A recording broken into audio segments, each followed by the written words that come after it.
बिस्मिल्लाहिर्रहमानिर्रहीम। अस्सलाम वालेकुम नाज़रीन, फरवाज एनपी न्यूज़ के प्लेटफॉर्म से मैं आपका मेज़बान नवाज भुट्टो आपकी खिदमत में हाजिर। नाज़रीन, इस वक्त बीपर जॉय, जिसका मफहूम मैं अक्सर आपको बताता हूँ, खौफनाक तबाही, उसकी एक्चुअल पोजीशन क्या है, उसकी रफ्तार क्या है, और मुमकिन तौर पर इस वक्त ये भी इतलात हैं कि बीपर जॉय गुजरात से गुजर रहा है और तूफान की शिद्दत में मजीद इजाफा रिकॉर्ड किया जा रहा है। और ये भी इतलात हैं कि 15 जून की सुबह सिंध और गुजरात के करीब किसी बॉर्डर से टकराएगा, यानी केटी बंदर से या फिर रेन ऑफ कट से टकरा सकता है। तो ऐसी सूरत हाल में कराची की क्या सूरत हाल होगी और कितनी बारिशें मुतवक्का हैं और हवाओं की रफ्तार क्या होगी, तो इन तमाम चीज़ों से मुतालिक जो है वो महकमा मौसमियात के चीफ मेट्रोलॉजिस्ट सरदार सरफराज साहब हमारे साथ लाइन पर हैं। सरदार साहब, वेलकम टू द शो। जी बहुत शुक्रिया जी। सरफराज साहब, इस वक्त बीपर जॉय की एक्चुअल पोजीशन क्या है? क्योंकि बीपर जॉय बार बार ट्रैक तब्दील कर रहा है, तो इस वक्त आपका अंदाजा ये तकरीबन कितने % क्लियर हो चुका है कि किस एरिया को हिट करेगा? जी देखिए, इस वक्त भी वो उसी शिद्दत के साथ मौजूद है कराची के जनूब में 570 किलोमीटर के फासले पर। ठट्ठा से ज़ाहिर है उसका फासला थोड़ा और कम होगा, 550 किलोमीटर के आसपास होगा। तो मुसलसल शुमाल की तरफ ही बढ़ रहा है पिछले 48 घंटे से।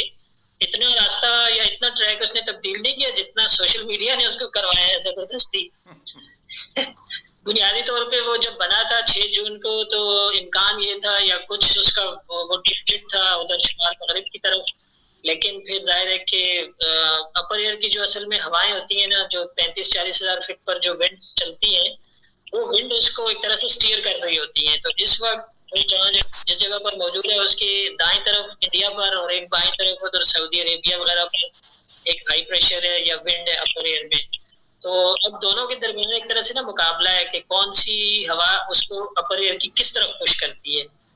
तो जितने फोरकास्ट मॉडल्स हैं वो यही सजेस्ट कर रहे हैं कि अब इसका रूट तकरीबन तय है, यानी 80% तक तय है कि इसने पहले तो शुमाल की तरफ 14 जून तक और फिर शुमाल मशरक की जानिब मुड़ना है इसने। तो शुमाल मशरक की जानिब अगर आखिर तक रहता है, तो जिसका वाज़ेह इम्कान है, तो फिर हमारा ठट्ठा डिस्ट्रिक्ट का जो केटी बंदर का एरिया है वो और गुजरात के दरमियान में से कहीं से निकलेगा या क्रॉस करेगा। ये कह सकता हूँ मैं समझाने के लिए कि जो बिल्कुल इंटरनेशनल बॉर्डर है हमारे सिंध की और उधर इंडिया की, उस बॉर्डर के ऊपर से या उस बॉर्डर के राइट साइड से इसके निकलने का उधर का इम्कान है। तो जाहिर बात है कि इतना स्ट्रांग सिस्टम होता है तो उसके नतीजे में आंधी बहुत शदीद किस्म की, बहुत शदीद बारिशें, और जिस एरिया से साइड इफेक्ट से आता है तो वहाँ पर लहरों की ऊंचाई बहुत आप एक्सपेक्ट कर सकते हैं। सर, इस वक्त जो बीपर जॉय है उसके अंदर की जो सिचुएशन है, वहाँ पर हवाओं की सूरत हाल क्या है, या फिर जब केटी बंदर से या जिस भी जगह से टकराएगा वहाँ पर लहरों की ऊंचाई कितनी हो सकती है? देखिए इस वक्त तो काफी शिद्दत है उसकी, उसमें उसके सेंटर के आसपास 180 से 200 किलोमीटर फी घंटा की रफ्तार से हवाएं चल रही होंगी, और जाहिर है कि इतनी तेज हवाएं चलने की वजह से लहरों की ऊंचाई वो खासी है, 35 से 40 फीट की इतनी ऊंचाई होगी लहरों की। अब इस शिद्दत में थोड़ी कमी आएगी जैसे जैसे साहिल के करीब आएगा, लेकिन इतनी नहीं आएगी, फिर भी वो शदीद समुद्री तूफान की हैसियत से अभी तो वो इंतहाई शदीद है। इतनी कमी होगी कि वो इंतहाई से थोड़ा कम होकर शदीद समुद्री तूफान की ही हैसियत से इंडियन गुजरात की तरफ निकलेगा और हमारे केटी बंदर और गुजरात के दरमियान से इस जगह से।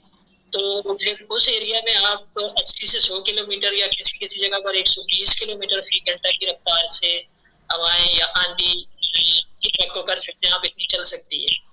और जाहिर है हवाओं की सर्कुलेशन होती है, पूरे समंदर में से हवा अपने साथ लपेट के जा रहा होता है, तो उसके नतीजे में जितने बादल होते हैं वो फिर बहुत ज्यादा बारिश का भी बायस बनते हैं। तो अगले 3 से 4 दिन तक, यानी 14 से लेके 16 या 17 तक मुसलसल बारिशें होंगी तमामी डिस्ट्रिक्ट्स में, और खासकर ठट्ठा, सजावल और बदीन और उमरकोट, मीरपुर खास वगैरह में, उत्तर बारकर समेत उन इलाकों में तेज बारिश, काफी तेज मूसलाधार बारिश होती है। सर, इस वक्त कराची के हवाले से अगर हम बात करें तो क्या कराची में अर्बन फ्लडिंग का कोई चांस है? क्योंकि ये भी सुन रहे हैं कि डिफेंस का कुछ हिस्सा जो है वो भी इस तूफान की जद में आ सकता है, तो इन इतलात में कितनी सदाकत है? देखिए, कराची एक तरह से ना एज पे है। कराची पे उसका साइक्लोन का कोई बहुत डायरेक्ट असर तो नहीं आने का इम्कान कम ही है, इतना नहीं आएगा। लेकिन जाहिर है कि उसके नतीजे में यहाँ पर आंधी चल सकती है। आप कह लें कि 60 से 70 किलोमीटर फी घंटा की रफ्तार से हमारे यहाँ भी आप एक्सपेक्ट कर सकते हैं इतनी चल सकती है। उसके साथ फिर गरज चमक और बारिश का इम्कान रहेगा, और उसमें जाहिर है कि तेज बारिश भी मतवक्की हो सकती है, किसी किसी जगह पे मुसलसल तो नहीं। तो अब देखिए कितनी बारिश होती है, लेकिन उसमें तेज स्पेल भी आ सकता है। तो अर्बन फ्लडिंग का कराची हैदराबाद में कहीं कोई चांस नहीं है?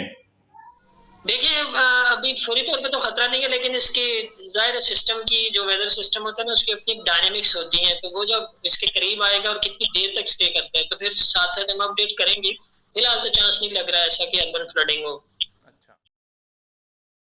सर, आप क्या समझते हैं कि डिस्ट्रिक्ट सजावल और ठट्टा का कितना इलाका है जिसको एवेक्यूएट कराना तमाम जरूरी है, और फौज की मदद लेने के लिए किन किन अजला में ये चीजें की जा सकती हैं?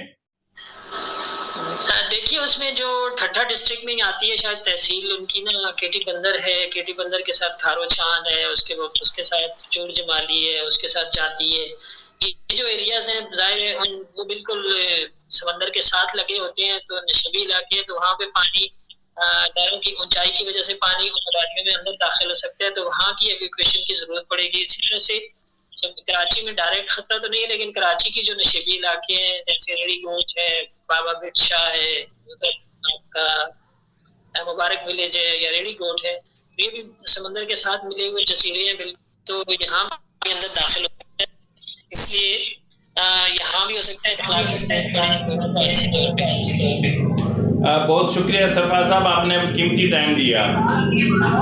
नाज़रीन, जिस तरह सरदार सरफराज साहब ने कहा कि सूरत हाल इस वक्त तक अंडर कंट्रोल है, लेकिन यकीन माने तो महकमा मौसमियात की किसी भी बात पर मुझे पता नहीं क्यों इतना ट्रस्ट नहीं होता। और ये एक नेचुरल सी बात है कि सहाफ़ी हो और किसी पे भरोसा करे तो ये बहुत मुश्किल काम है। नाज़रीन, मैं आपको बताता चलूँ कि इस वक्त जो ताज़ा तरीन सूरत हाल है, ताकतवर समुद्री तूफान बीपर जॉय की जो सेटेलाइट से ली गई ताज़ा तरीन तस्वीर है, जिसमें देखा जा सकता है कि तूफान एक बाकायदा शक्ल अख्तियार कर चुका है और रात गए मजीद शुमाल या शुमाल मशरिक की जानिब पेशरफ्त कर चुका है। इस वक्त समुद्री तूफान केटी बंदर से 475 किलोमीटर जबकि कराची से 545 किलोमीटर जनूब में मौजूद है। अगले 6 घंटों के दौरान समुद्री तूफान बदस्तूर शुमाल यानी सिंध की जानिब हरकत करता रहेगा। बाद अज़ां इसका झुकाव शुमाल मगरिब की जानिब हो सकता है।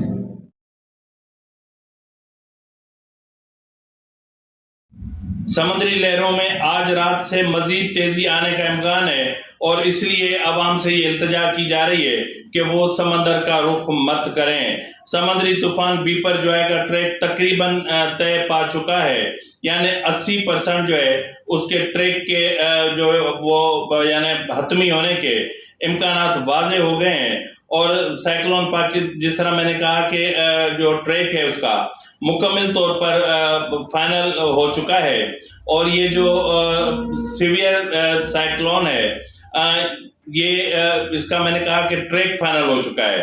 तो ये जो ट्रैक है इसका वो केटी बंदर और शाह बंदर और अपना सजावल और ये इलाके जो हैं ये होंगे, और फिर या फिर जो है वो जिस तरह मैंने कहा कि रेन ऑफ कच्छ और भुज और ये जो इलाके हैं ये इलाके सबसे ज़्यादा मुतासिर हो सकते हैं। ताहम जो है वो इंडिया की महकमा मौसमियात का कहना है कि सूरत हाल इतनी आसान नहीं है और ना ही इसको इतना आसान समझा जाए। ये बीपर जो है ऐसा तूफान है कि जिसके ट्रैक पर भरोसा नहीं किया जा सकता और आखिरी मिनट तक भरोसा नहीं किया जा सकता। जिस तरह नाज़रीन मैं आपको बताता आ रहा हूँ कि इस वक्त दिल्ली, कर्नाटका और केरला और भुज और राजस्थान के मुख्तलिफ इलाकों में रेड अलर्ट, कहीं येलो अलर्ट, तो कहीं पिंक अलर्ट जारी कर दिए गए हैं। और जहां जहां फौजी तनसीबात हैं या जहां जहां इनके जो है वो फिजाइया के जो मकामात हैं वहां पर बाकायदा रेड अलर्ट जारी हुआ है। और ऐसी सिचुएशन एयरपोर्ट पर भी है कि एयरपोर्ट पे मौजूद जहाज़ों को किस तरह महफूज बनाया जाए और किस तरह बांध के रखा जाए, क्योंकि ये भी इतलात हैं कि जो हवाएं चलेंगी, महकमा मौसमियात तो कह रहा है कि 60-70 किलोमीटर फी घंटा चलेंगी, लेकिन इतलात ये हैं कि हवाओं की शिद्दत 100 या 120 किलोमीटर फी घंटा की रफ्तार से हो सकती है।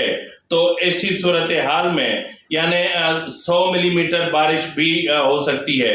तो कराची के जो नशेबी इलाके हैं वो ज़ेरे आब आ सकते हैं, या भले महकमा मौसमियात कहता रहे कि अर्बन फ्लडिंग का कोई चांस नहीं है, लेकिन हैदराबाद और कराची में अर्बन फ्लडिंग का चांस मौजूद है। यानी मोर देन 75% अर्बन फ्लडिंग का चांस मौजूद है। अर्बन फ्लडिंग हो सकती है, छतें उड़ने और दीवारें गिरने, छतें गिरने के वाक़यात भी रूनुमा हो सकते हैं, और भी नुकसानात का अंदर जो है वो एक इम्कान लगाया जा रहा है। नाज़रीन, मैं आपको बताता चलूं कि इस वक्त केटी बंदर पर 14,000 और घोड़ाबारी में 7,750 और इसी तरह मुख्तलिफ इलाकों से इतने लोगों को इससे डबल लोगों को एवेक्यूएट करना है, लेकिन वो रज़ाकाराना तौर पर एवेक्यूएट नहीं कर रहे, वो अपने घर बार छोड़ने के लिए तैयार नहीं है। और जो माहीगीर गहरे समंदर में थे उन सबको बाहर निकाल लिया गया है। ताहम ये इतलात ज़रूर मौजूद हैं कि चंद एक कश्तियां हैं जो इस वक्त भी समंदर में मौजूद हैं, जिनको बाहर लाने के लिए पाकिस्तान नेवी इक़दामात कर रही है और इसकी अशद ज़रूरत भी है। तो नाज़रीन, जैसे जैसे सूरत हाल तब्दील होती है हम आपको मज़ीद अपडेट भी देते रहेंगे। तो आप फरवाज़ NB न्यूज़ से जुड़े रहें और तब तक अपने मेज़बान नवाज़ भुट्टो को इजाज़त दें। फ़ी अमानिल्लाह।